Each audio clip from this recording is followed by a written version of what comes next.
Hello and welcome to All That Happened in Nigeria, where we give you a rundown of events and activities that made the week. I am Oluwatobi Enito. Welcome. Tariff hike, labor protests, disconnects, NERC TCN discos offices. On Monday, organized labor groups shut down the headquarters of the Nigeria Electricity Regulatory Commission (NERC), the Transmission Company of Nigeria (TCN), and Abuja Electricity Distribution Company (AEDC) to protest the recent electricity tariff hike. The Nigeria Labour Congress (NLC) and Trade Union Congress (TUC) led the demonstrations demanding a reversal of the hike and also targeted state offices of electricity distribution companies across the country. Obi pays private visits to Atiku Lamido. Peter Obi, the Labour Party's presidential candidate in the 2023 elections, paid private visits to former Vice President Atiku Abubakar and former Jigawa State Governor Sule Lamido in Abuja on Monday. Atiku shared on social media that he was always delighted to receive Obi. Tinubu halts implementation of cybersecurity levy. President Bola Tinubu has directed the Central Bank of Nigeria to suspend the implementation of a 0.5% cybersecurity levy after public backlash. The suspension was announced by the Minister of Information and National Orientation, Mohammed Idris, on Tuesday. CISLAC raises alarm. Illegal BDC operators linked to terrorism funding. At a national dialogue in Abuja, Awal Musa Rafsanjani, Executive Director of the Civil Society Legislative Advocacy Center, CISLAC, revealed connections between illegal bureau de change, BDC operators and terrorism financing. He highlighted the misuse of financial instruments and expressed concern over the involvement of illegal money exchanges in terrorism funding. NLC TUC disappointed over proposed 48,000 naira minimum wage.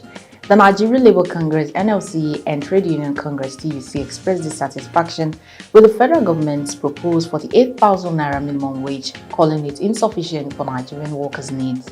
NLC President Joe Ajaero and TUC Vice President Tommy Etim criticized the government's lack of substantiated data to support the proposal, undermining the credibility of the negotiation process. Autopsy fails to determine cause of Mohbad's death. An autopsy on the late singer Ileri Oluwaloba, known as Mohbad, failed to determine the cause of his death due to decomposition.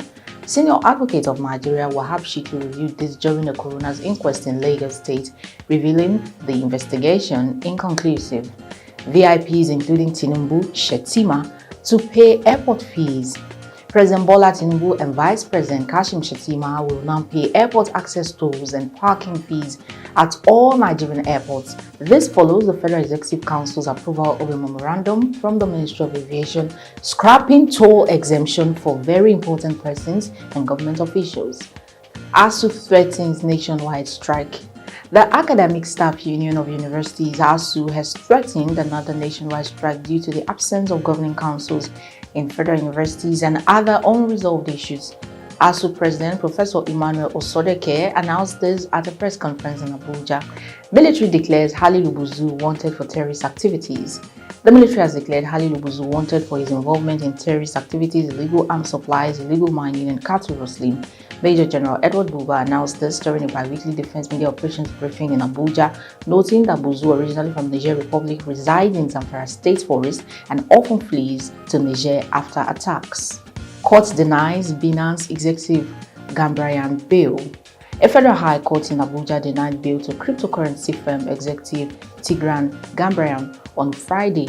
Justice Emeka Nwite ruled that Gambaryan posed a flight risk and would likely jump bail if granted. And those are all that happened in Nigeria. I am yours truly, Oluwatobi Enito, saying bye for now.